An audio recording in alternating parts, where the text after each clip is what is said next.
I just need you to tell me about your Thanksgiving growing up. What did that entail? Hmm. I think alongside Christmas, that was probably one of the most looked forward to holidays of the year. Okay. It was one of those times where, of course, early in the morning, the wee hours of the morning, your mother is up, she's preparing, getting food together, cleaning, and all those things, preparing for the day so that the family comes over eventually later to partake in the feast that have been prepared Yeah. all day.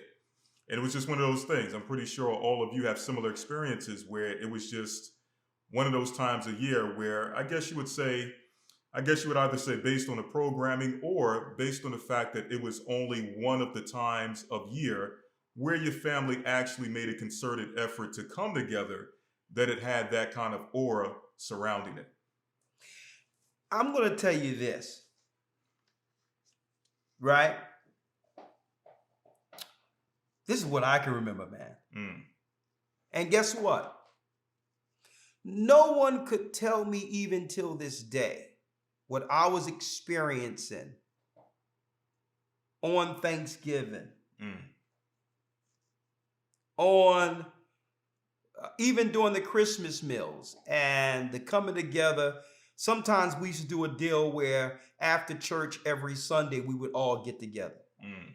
No one can tell me that our God, the God of Israel, wasn't in it somewhere. And I'm going to tell you this because I wasn't thinking about the pilgrims. I wasn't thinking about Christopher Columbus. You know what I was thinking about? Mm. I was thinking about the one, only this time of year I can see all the family that's not too busy and caught up into their mundane lives. Out of all the chaos, you could expect that uncle to come over who, you know, at the end of the night, everybody that watch him, he gonna fight somebody. We have to hold him down. But it was just this thing, right? Where you can smell the food from upstairs, right? You can smell the stuffing. You can smell, I'm just being real with you. It had nothing to do with why they set it up. It had everything to do with an opportunity to not deal with the stresses of the world, because why? Everything is shut down. And now I understand it was calculated. They would shut it all down. And all those people we cared for would come together. Now, is God in that? When I was growing up, I'm like, you know what? The way we're feeling right now, no one can tell me this is wrong. Not me get with my family. This part isn't wrong. That stuffing, okay, that I'm sniffing right now, no one can tell me that stuff. I'm going to tear that stuffing up, right? Mm. No one can tell me that chicken, that the way they were preparing that thing, dripping off the bone, next to that mac and cheese and collard greens and cornbread, food that I can't get no other time of year. No one out there can tell me this is wrong. And you know what? I had an opportunity to really think about it. You have to understand, and we have to understand and be able to empathize to some degree with what we've always gone through and how the Most High have given us a respite and a refuge away from our condition. And sometimes these holidays were just that. We didn't care what happened on that day years ago. I need some peace in this chaos. I would just like to have a good time with those I love. And you know what? That is totally understandable. I can understand it. Okay, it's almost disheartening to agree, and almost, I would say, cruel not to understand what our people are going through and just say, well, those things are wrong, Satan is evil and all that, and not understand that, okay, my whole world is chaotic. My children are going through all this other stuff, and my whole family have been broken up, and you're going to take this away from me too? I mean, at least we all together here. this moment to cherish. At least this moment. Let us have this moment. You're going to rain on this too? So I began to look at it and examine it and say, okay,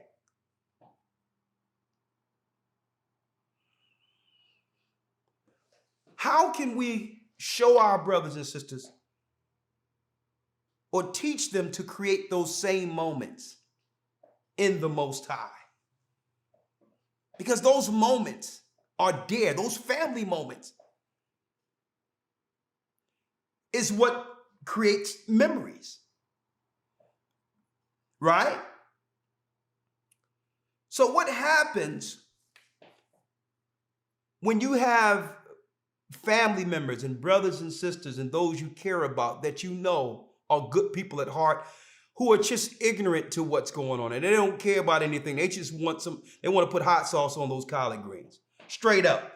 They don't know about, the only thing they know is, okay, I get the day off and I know where the food is happening at. Right?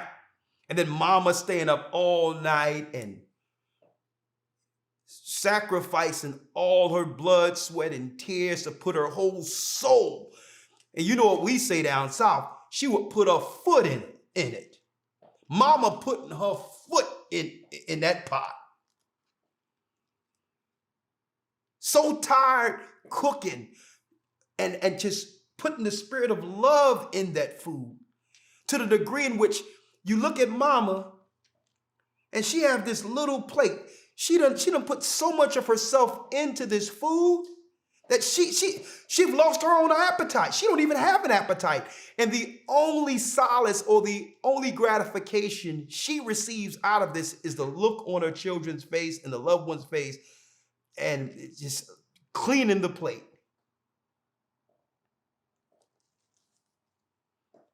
Man, do you remember that? And brothers and sisters, why am I coming to you with this perspective?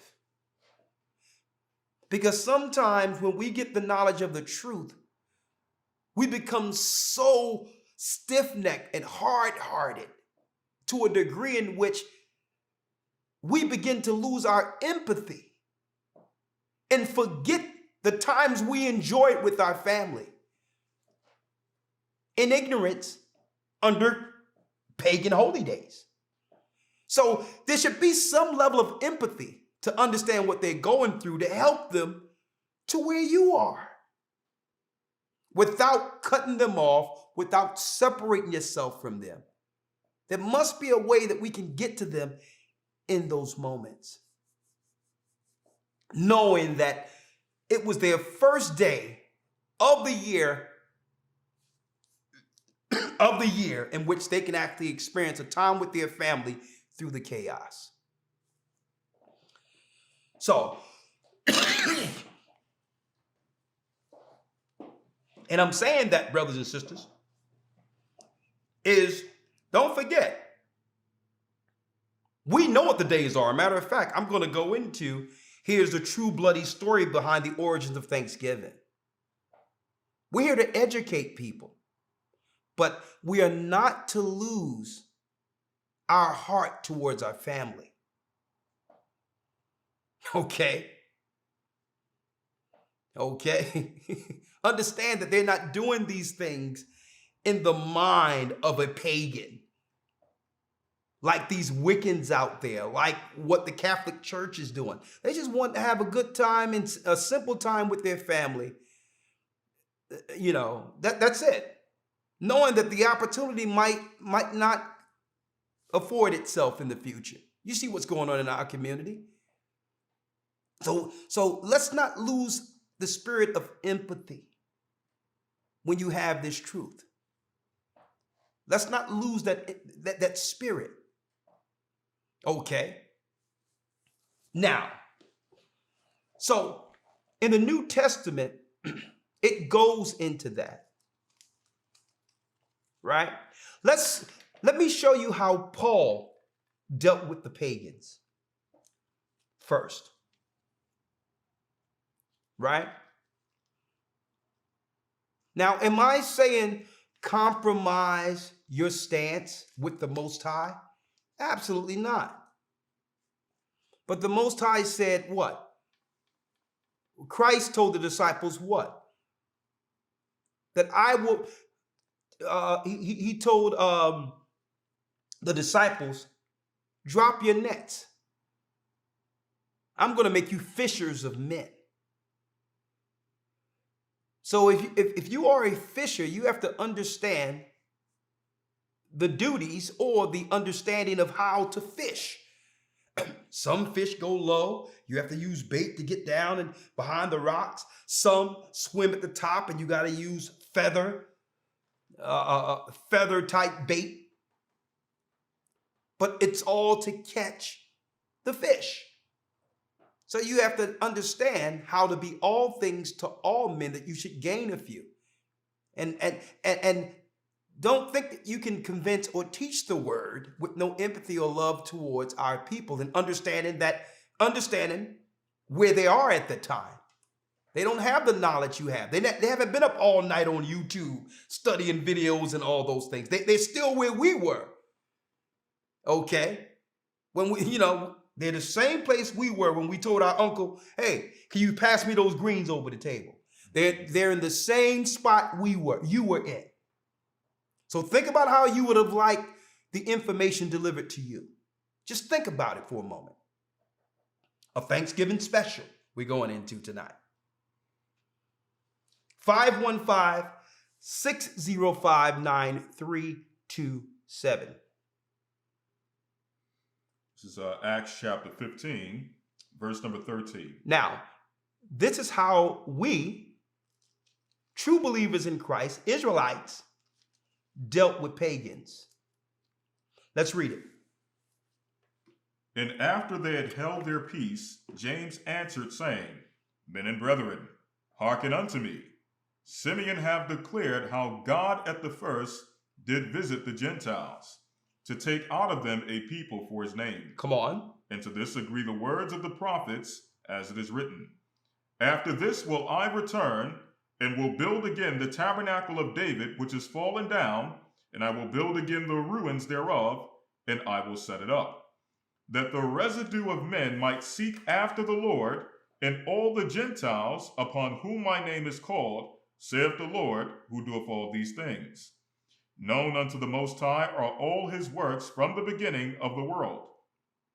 Wherefore my sentence is that we trouble them not, which are from among the Gentiles, we trouble them not who are amongst the Gentiles, read. Who are turned to the Most High. Who have turned to the Most High, read. Verse 20. But that we write unto them that they abstain from pollutions of idols. We tell them to abstain from the pollution of idols. And from fornication. From fornication, that's unlawful sexual activity, because usually these are a lot of what they're explaining are some of the actions or practices that comes around during so-called holiday pagan times. Unchastity, loose parties, and all these other things. Right? Read. And from things strangled, and from blood. And from things strangled and from blood, because from the higher-ups, the authoritative higher-ups that control society, they do these so-called days on an entirely different level. Okay?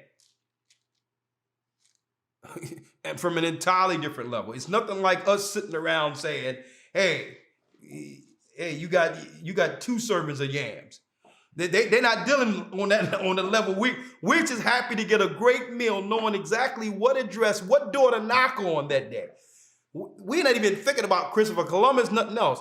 But guess what? These pagans, I'm talking about the top Satanists that are over authority, over society, the authoritative powers, they take that thing on an entirely different level.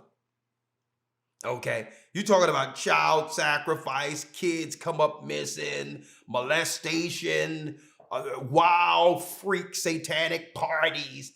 They're celebrating Satan. So you have to understand there's a disparity there if you're looking at your own family members like the authoritative Satanist from these fraternities, and you are actually judging them as if they're at the parties with these Satanists. That's the wrong approach. Your mom only doing this because there's only a few ways that we can actually show our love today for those we care about. We seldom even see our own children. So busy, can't even make ends meet. Okay? So mama is only doing it because she loves you. It's not about right or wrong with her. A lot of our people are ignorant to the understanding of the Most High and what these days are. Okay? She's doing it because she loves you. And that's what you have to understand first. And if you break that first, you may never be able to get to your family, your grandma, before the Most High have her pass over, or your auntie or your uncle. You may not ever be able to get to them if you become that abrasive and not understand and don't understand that they don't understand. But finish reading. Yep, let's sit on that. Now, what I wanted to go into is Paul says you have to be all things to all men. Let's get it real quick. Yes, sir. 1 Corinthians chapter 9, verse number 19. Come on. For though I be free from all men, yet have I made myself servant unto all. Come on. That I might gain the more. That I might gain the more. Come on. And unto the Jews. Now read that again. Yes, sir. Verse 19. For though I be free from all men. Even though I be free from all men, which means what? I have the full understanding of the discernment of good and evil. I understand what my purpose is with the Most High. And I'm not bound by no man's direction, is what Paul is saying. I'm free to serve the Most High without the directive oppression of men, without their idea of what I should be in this world. I'm free from all that, is what Paul is saying, right? I'm free from the social engineering. I know the truth now, but what? Yet have I made myself servant unto all, that I might gain the more. But I made myself a servant unto all, that I might what? Gain the more. That I may gain my brother, my sister, my father. So it may be a pagan table, and it is a pagan table, but guess what? My family is at that table. My family who would bleed and die for me is at that table. Now, how can I get them from that table to the table of the Most High? It's the proper way of understanding that. Not viewing them from a condescending perspective.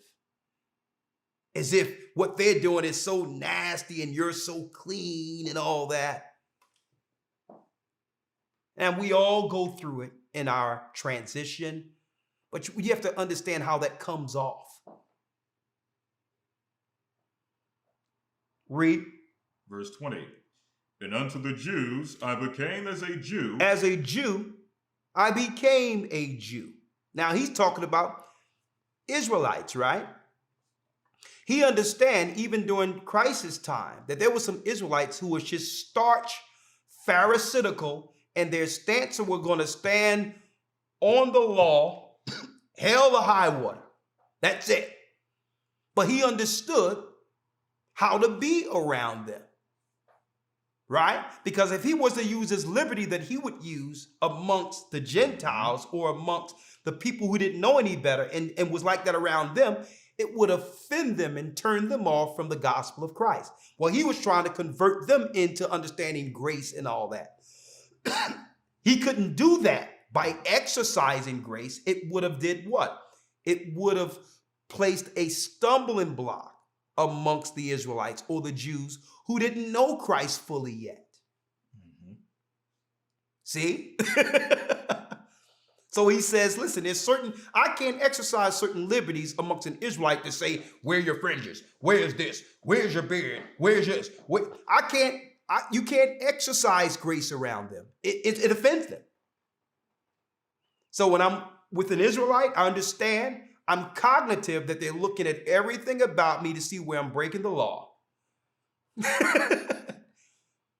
So I won't offend them. But through the opportunity in their presence, I'll try to show forth some level of brotherhood to let them understand that I'm not a threat to you. You're not my enemy. I have nothing against you. I'm just here to deliver the peace that Christ have in me. That's it. And hopefully through that, he'll understand we're brothers. And at that point going forward, conversation can ensue, which will lead to greater understanding. Me understanding him as well as him understanding me. That's how you do it. Not, hey, you see another brother who's an Israelite or whatever the case is. Right. You see him and be like, yeah, what camp you with? Mm-hmm. Did you ask them about this? Right. Did you go into that? You should ask this.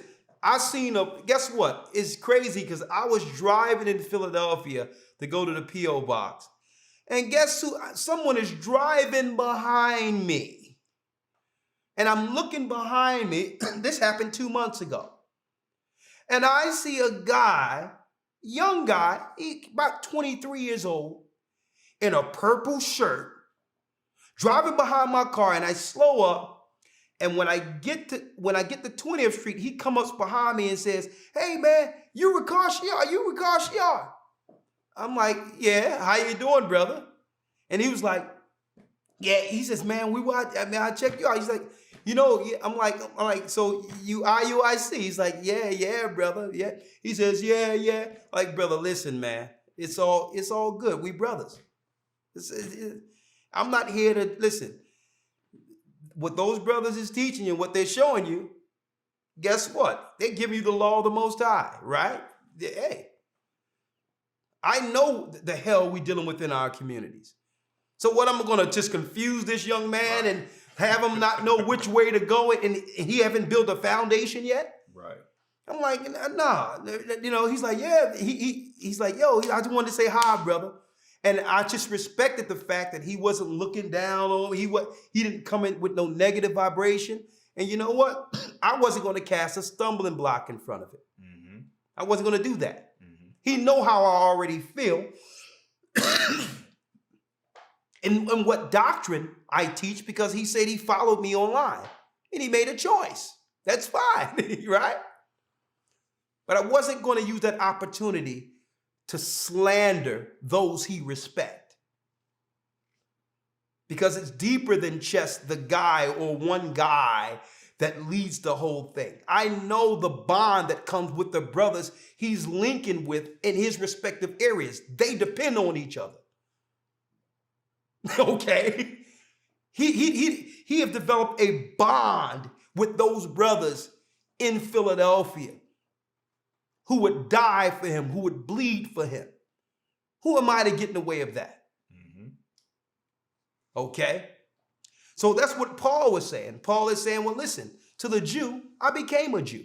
And you know what? He did the shalom and all of them like shalom, but he was happy to see me. Right. And you know what? I was happy to see him. Okay? Because in the wilderness, there will be no white shirts on this side, purple shirts on this side, right. This on that side. No, we'll be one. Okay? Read on. Verse number 20. And unto the Jews I became as a Jew, that I might gain the Jews. That I may gain the Jews. Read. To them that are under the law, as under the law, that I might gain them that are under the law. That I may gain them which were under the law. Read. To them that are without law, as without law, being not without law to God, but under the law to Christ. Read that part again. To them that are without law, as without law. He says, them without law, as what? As without law. As one without law. Now, is Paul saying that he was going to break the law around them? Mm-hmm. No, but he would appear as one without law, which means I grew up with my brother, and I know, Lord have mercy, do my brother love the Cowboys and love this and love that. But I understand there's certain things which is dear to his heart growing up with him. So I can have a conversation that's not sinning on his level. I can, and my brother would be like, yeah, we know you've changed, but my brother still exists there. You still love me. We can still chop it up. We can still talk and have normal conversation. And guess what? That lifeline will always be there. And that's what Paul meant by as one in the world, being one in the world. Not you sinning and being unlawful, but you're able to have regular conversations where brothers and sisters feel comfortable talking around you. Where everything they say, you want to pull out a scripture and say, well, you know, God said you shouldn't say that or do that. Who can have a good time like that? Right. So you have to understand where they are and conversate on their level. And the opportunity will afford itself, will arise from that coming together. It will lead to a private conversation. Because what they want to know is, I know what you know. Why aren't you judging me? Why aren't you saying things against me? Why aren't you right? I don't get this. You know what's right. I'm even trying to bait you into saying something so you can tell mom and dad and Uncle Ray what's going on. And you're not even taking the bait. But see, now you're risen to a degree of an Israelite that's beyond simply the flesh. Right? And it's deep you're mentioning this because yeah. I have a personal example. Yeah. Being in this ministry where there isn't that level of being just so judgmental and openly just rebuking people at everything they do that you see that's wrong. Yeah. And I have family members who are Israelites who are the contrast. Everything is an issue. They got to point out and it's like that aspect drives them away from the idea of Israelites, but seeing the example that I would set forth kind of piques their interest to the point where now they're watching the videos, whereas before they really they could care less about this. Yes. So this approach actually does more good and does more conversion than this thing of always having to point out every single issue, every single fault, and always trying to rebuke in every situation and scenario. Yeah. Sometimes just being patient, being, loving with people and just leading by example. Yeah. That's more effective than any aspect that you could, than you can imagine. Yeah. And it will give them an opportunity to lay their heart on you. Exactly. There's no way you can do a ministry of Christ understanding the destitute state our people in, knowing that we have to go and grab them out of it.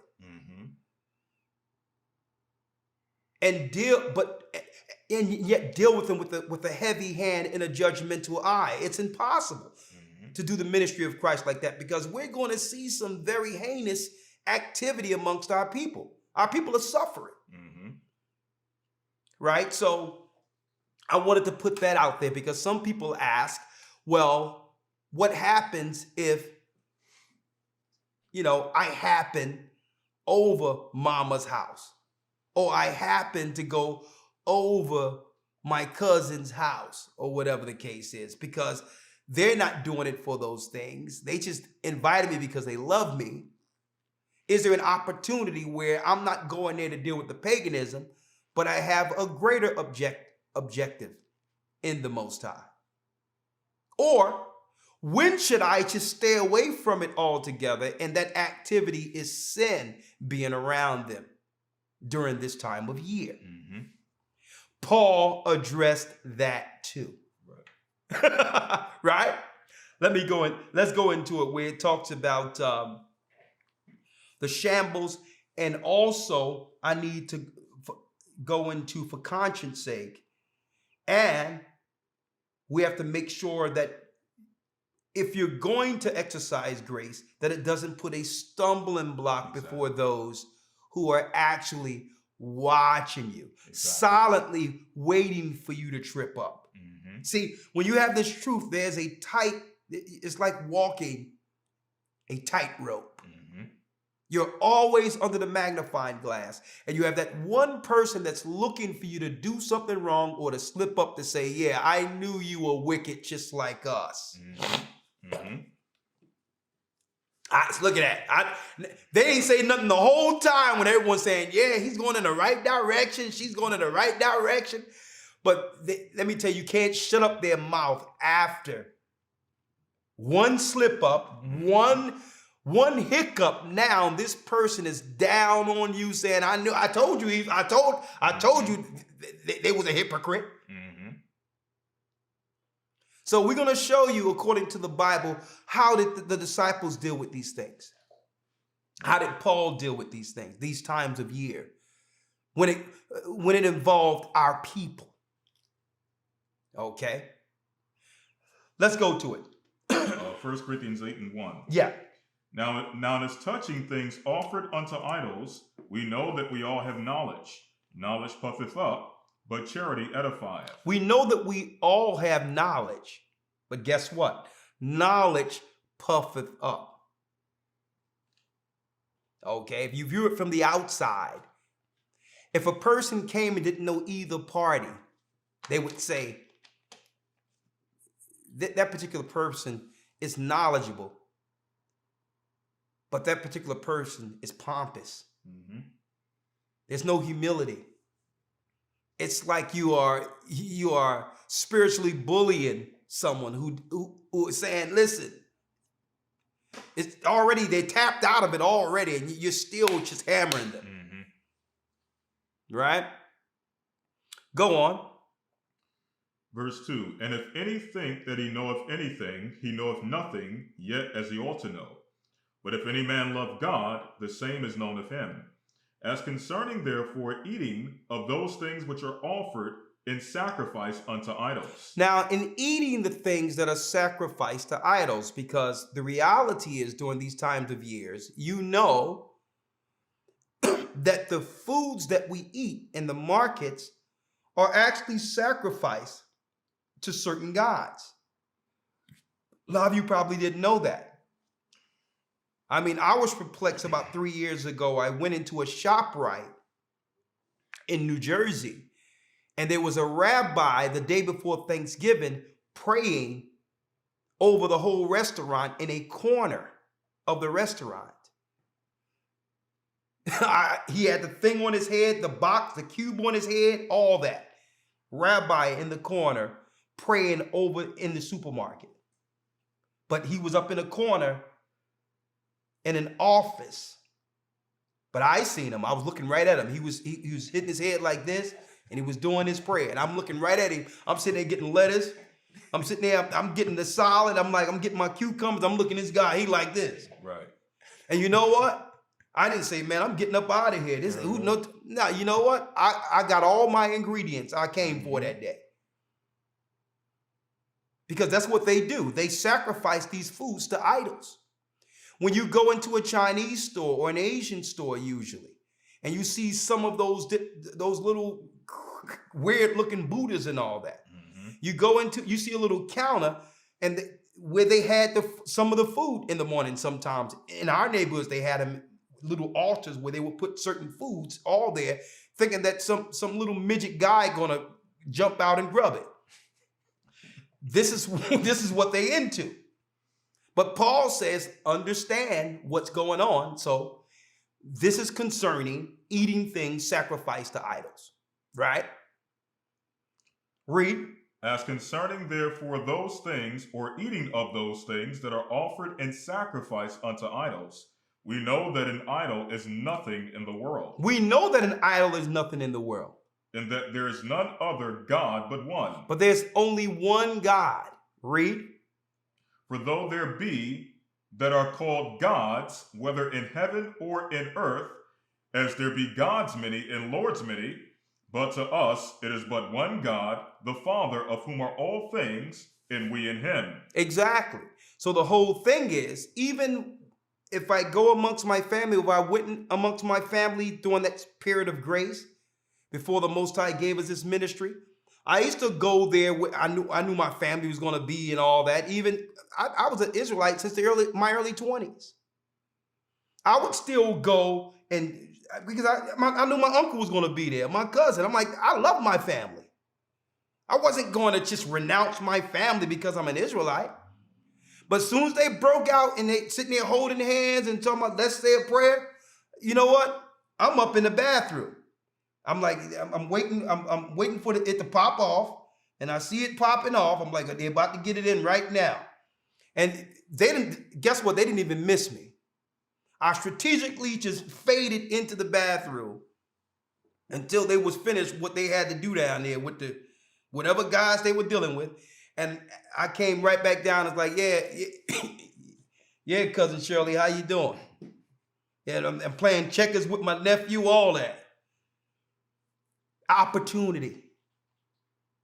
And it's deep that the same people that I didn't push off, let me tell you, my family from North Carolina, all of them were, I'm talking about church-going Christians from the slave ships. The generations is through all the way to the slave ships. I never once dropped anything on them like that because I understood it would offend them. I'm talking about their mother is a woman pastor and all that. I'm talking about growing up in the early 2000s. I didn't want to disturb them and all that. It would have been a fight. All of them are reaching out now. They was like, man, we seen you on YouTube. I'm like, I knew that was you. Da, da, da, da, da, da. Like, man, you dropping it down. You know what? But the opportunity with me being with them privately and always being the son they knew, the nephew they knew, the cousin they knew, the Most High brought it around full circle.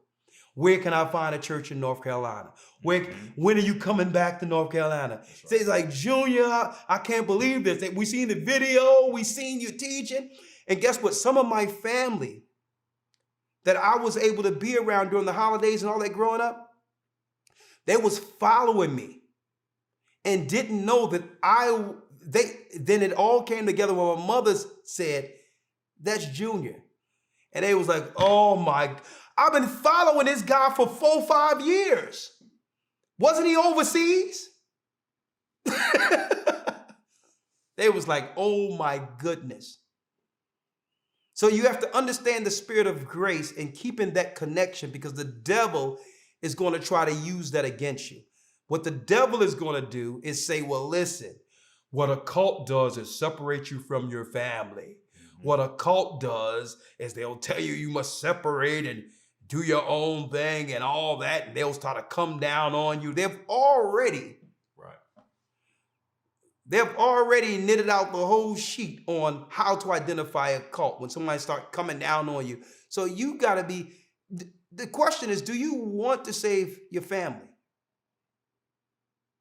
You have to understand the power of grace now that you discern good from evil and know you are an Israelite. And you have to understand how to utilize it to pull them out of paganism. That's the next level. You know it's wrong now. Now, how can we pull them out of it now?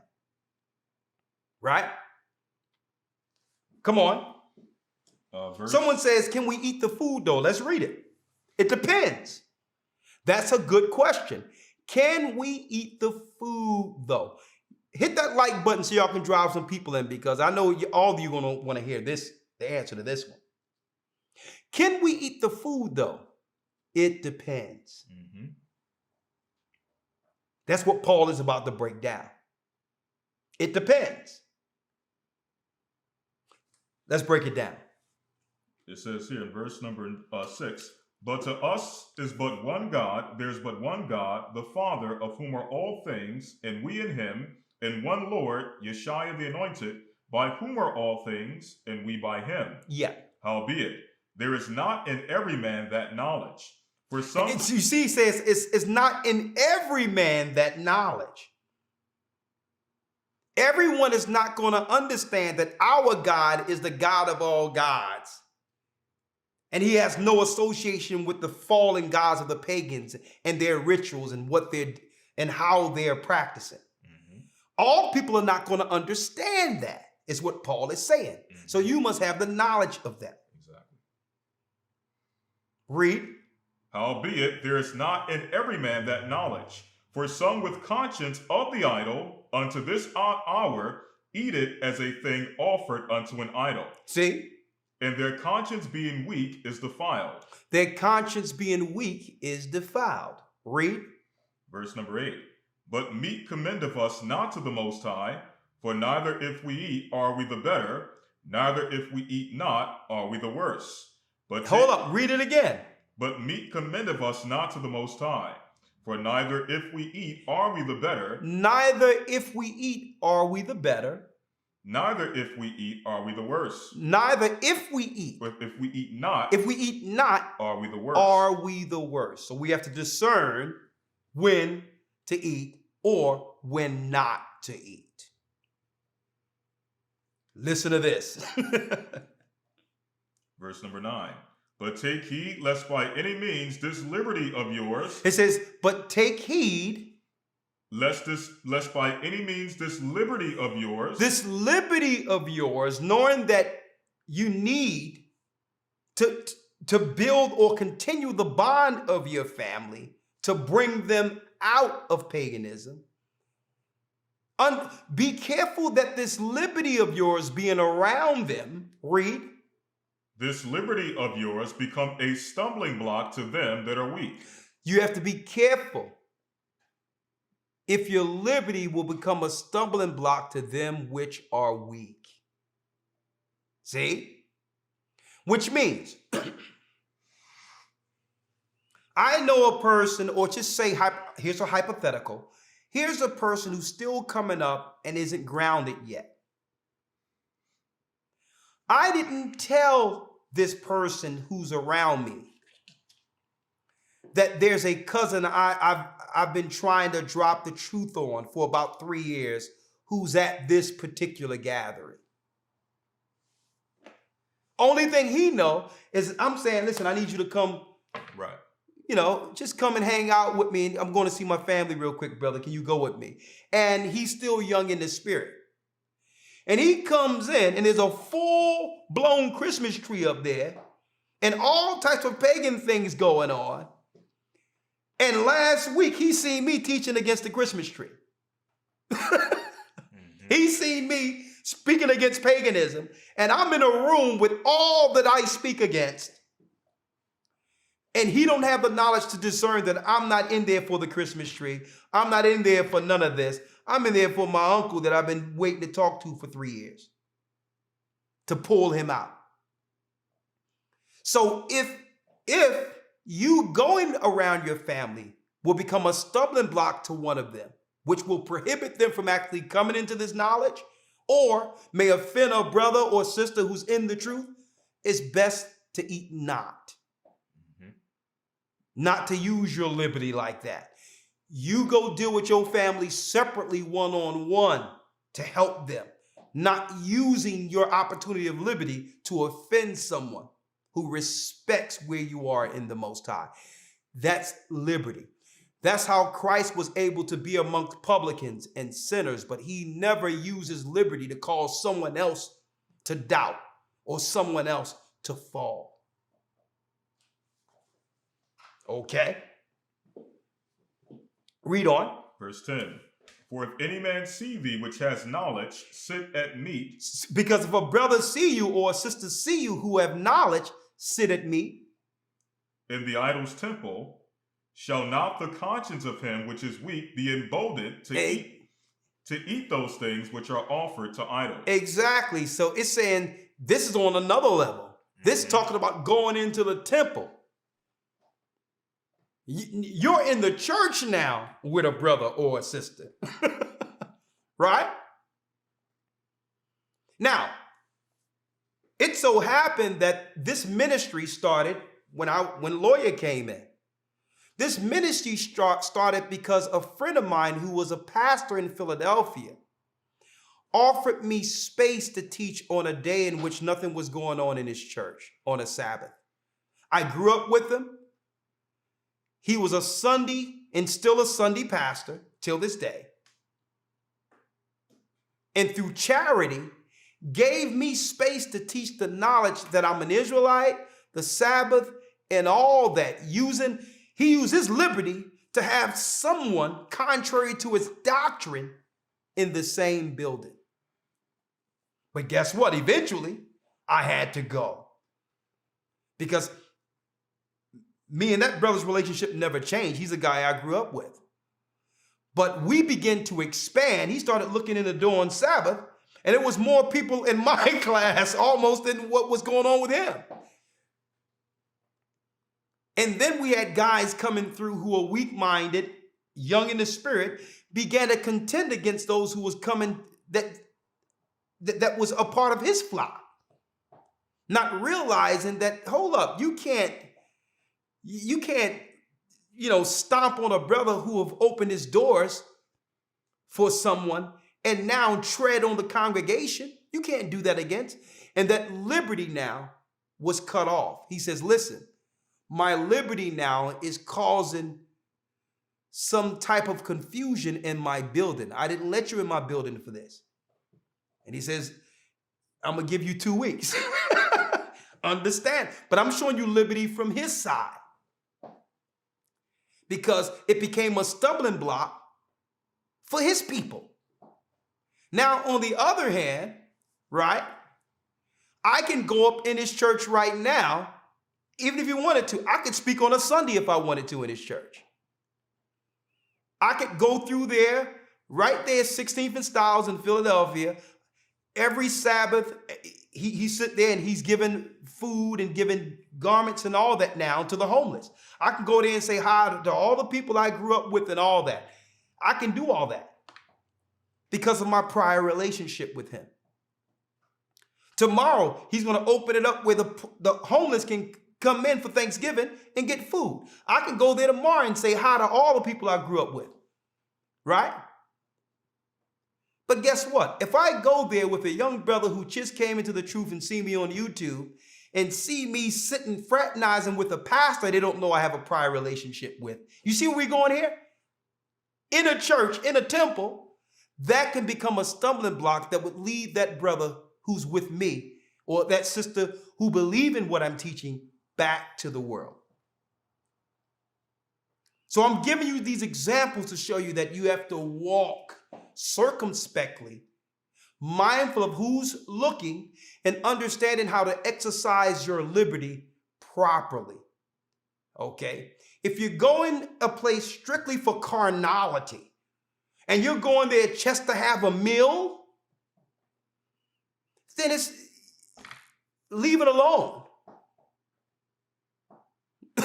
Okay?